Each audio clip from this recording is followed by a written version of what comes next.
সাহাবী আল্লাহর নবীর দরবারে গিয়া নালিশ করলেন, ইয়া রাসূলুল্লাহ, ইয়া হাবিবাল্লাহ, আল্লাহর নবী গো,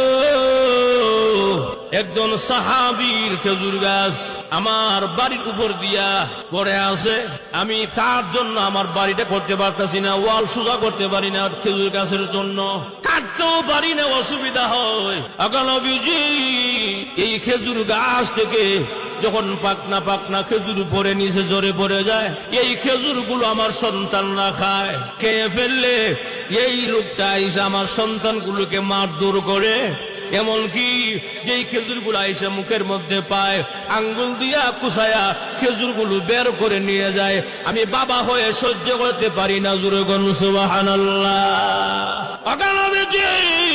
আপনি কি একটু মেহেরবানি করে এই খেজুর গাছটা আমাকে ক্রয় করে দিবেন গো?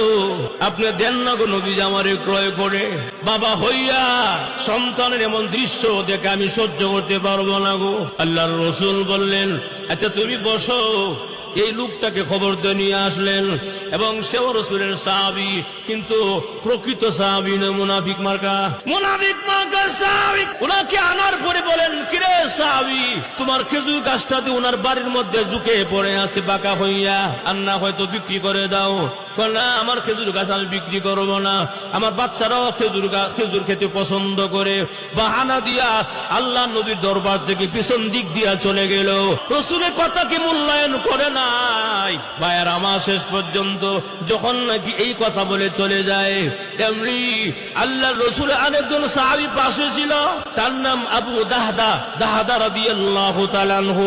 উনি দৌড়ায়া ওই সাহাবী পিছন ধরলেন, গিয়া বলেন, ও খেজুর গাছের মালিক, তোমার খেজুর গাছ আমার কাছে বিক্রি করবানি? না, যদি আমি একটা শর্ত দিই মানবা কিনা বলো?